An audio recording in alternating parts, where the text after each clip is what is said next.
Magandang araw na higit sila sa ating dakilang Diyos Ama at yung lahat ng kabayan. So mga kabayan, no, magpapatuloy po tayo, no, magpatuloy po ako sa pag-upload ng mga video, no, upang dumami po, no, ang makakaalam na sa online gamutan, mga kabayan.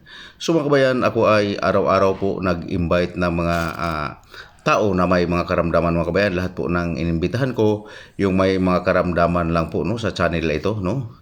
Follow, like, and share lang po, no, at magamot na po kayo kaagad, no. So mga kabayan, ako po ay nag-invite araw-araw ngunit po walang dumarating, no. So ito po kasi po, mga kabayan, ito po ay utos ng ating dakilang Diyos Ama na YHWH na ang lahat ng may mga karamdaman, no, o imbitahan ngunit po wala pong dumarating. So mga kabayan, wala pong dumarating sa mga inimbitahan ko. Nag-invite ako, mga kabayan, ng anong nakaraang araw, 30.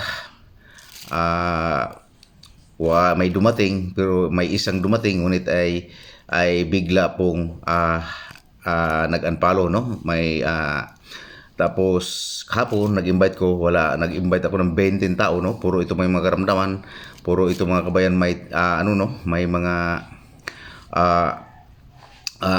physical na kuan na tama, no, spiritual, no. Puro spiritual yung mga inimbitahan ko, mga kabayan, kasi ang katotohanan po, wala naman pong physical na sakit, mga kabayan, ang tao. Puro po ito spiritual bago po ito magkaroon ng physical na sakit. Bakit po? Kasi po pag tumagal yung sakit, marami na pong organ na maapektuhan, so madetect na po ito ng doktor. Pumunawaan ninyo, no. Ang ganito po ang gawa ng mga spiritual, magiging physical po, makikita na po sa doktor yan pag medyo tumagal-tagal ng kundi po, no, pangunawaan ninyo. So ganun po hanggang po sa maalala, no, ang sakit. So mga kabayan, ang katotohanan, wala pong sakit na physical po, wala po talaga, no. Wala pong, maliban po sa overfatigue, yun po ay sakit na physical. Pag nag-overfatigue po tayo, yun po ay sakit na magkaroon tayo ng sakit physical. Pero kung hindi tayo overfatigue sa ating trabaho, mga kabayan, wala po tayong ganong sakit, no. Wala po tayong sakit na physical. Tandaan po niyo yan. Ayan po ay puro spiritual ang ating mga sakit, no, maliban sa overfatigue, no, na sakit. So yun po ang masabi ko sa inyo. Wala po talaga yung sakit na physical. Yung high blood po, ayan po ay hindi po yan physical na sakit, kundi po yan kundi po ay spiritual po yan. At saka diabetic po ay yan po ay spiritual na sakit, mga kabayan. Pumunawaan nyo, no. So mga kabayan, sa panahon namin, no, upang manawaan ninyo, wala pong 1970s 80s, no, wala pong marinig ka na high blood po, wala po talaga yan, no. At wala po yang mga diabetic, no, wala kang marinig na ganyan. So mga kabayan, ang diabetic, mga kabayan, no, sumobra itong diabetic, high blood, malala na ito ngayon, no, sa panahon ngayon, dahil po dumadami yung tawag nito, yung gumagawa ng kasamaan, no. Itong mga spiritual na sinasabi, no, itong ay mga kuan, parang at saka kulam, mga kabayan. Ang diabetic po ay hindi po yan physical na sakit, mga kabayan. Maunawaan ninyo, at ang high blood po, hindi yan physical. So mga kabayan, upang maunawaan ninyo, kasi yung naranasan ko yan sa aking papa na tumanda siya, nagkaroon siya ng high blood, natural daw sa matanda, no. So nagkaroon yung papa ko ng maintenance, kasi doktor namin yun, no, nung nagkaroon siya ng maintenance sa high blood. Pero ngunit nung binaklas, no, kasi ang high blood ng mga kabayan, matatanggal yan sa agamutan ng dakilang Diyos Ama, no. Upang unawaan nyo, pati diabetic, matanggal po yan, no. So mga kabayan, yan po ay mga sakit na hindi yan po physical, kundi spiritual po yan lahat. Pumunawaan ninyo yung diabetic at saka kuan, matanggal po yan sa dakilang Diyos. Upang munawaan nyo, kasi yung papa ko nga, naranasan ko yan.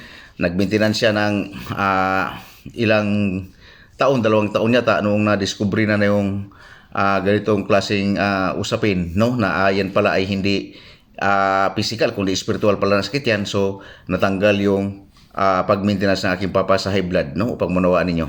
So ganun din po sa diabetic, mga kabayan. So ayan po ay puros yan spiritual na sakit. Diabetic high blood, spiritual na sakit po yan. Hindi po yan physical. Pag manawaan ninyo, ayan po ay walang lunas po yan. Bakit po walang lunas yung mga yan? Puro maintenance dahil po yan sa spiritual na sakit po yan upang manawaan ninyo. So ngayon mga kabayan, pag natanggal na po yan, ay wala na po yan, no? Natanggal na po yang pag pinatanggal yan sa dakilang Diyos, wala na po yung sinasabing high blood with maintenance, wala na po yan. At saka yung sinasabing diabetic, mawala na po yan, no? Upang manawaan nyo. So ganun po, no? Kasi obserbado po ako dyan, no? Kaya marami na po kong mga kabayan na experience na gamot na diabetic at high blood upang manawaan nyo. So ganun po, no? So mga kabayan, araw-araw akong babalik tayo sa sa pag-iimbita ko ng may mga karamdaman. Araw-araw po ako mga kabayan nag-iimbita, no? Minsan 10 tao o 20. So kasi yun po ang inutos ng Ama, ngunit po ay wala pong sumipot, no? Wala po. So ganun po, pero ngunit hindi rin ako titigil dahil po yan ay inutos, no, ng Ama. So kung hindi po talaga makakarating, so wala po tayong magagawa doon dahil po ay kuan nila yun, no? Sa kuan nila yun, desisyon nila yun. So at least hindi po ako nagkulang sa inutos ng ating dakilang Diyos Ama upang manawaan niyo mga kabayan. So mga kabayan, no, ang ibig lang pong magpagamot mga kabayan, ay inuulit ko po sa inyo, yun lang po ang gusto ko pong mag-follow, like, and share dito. Yun lang po may karamdaman. Yung mga walang karamdaman po, wag na lang po kayo mag-follow, like, and share, no? Kasi ang gusto ko pong mangyari dito, yung mga nag-follow, like, and share, ayun po ay gagamutin ko po yan. Ibig sabihin, matik na po yan na may mga karamdaman. So ganun po, no? Hindi po kayong walang mga karamdaman, hindi po kayo obligado dito sa channel na ito, kundi ang inobliga ko po dito yung may mga karamdaman, lalo sa mga mahirap mga kabayan, no? Yung wala pamasahe o wala talaga, no? So yun po ay pinagsisikapan natin na magamot, no? Pamunuan lalo po sa ibang bansa na hindi po sila makakauwi, no? Ito po mga kabayan ay wala pong binabayaran dito kahit piso. Follow, like, and share lang po yung ibig paggamot mga kabayan. Pamunawaan ninyo. So ganun po, no? So mga kabayan, hanggang dito na lang po, no? Magandang araw, higit sa lahat ating dakilang Diyos Ama at sa inyong lahat mga kabayan.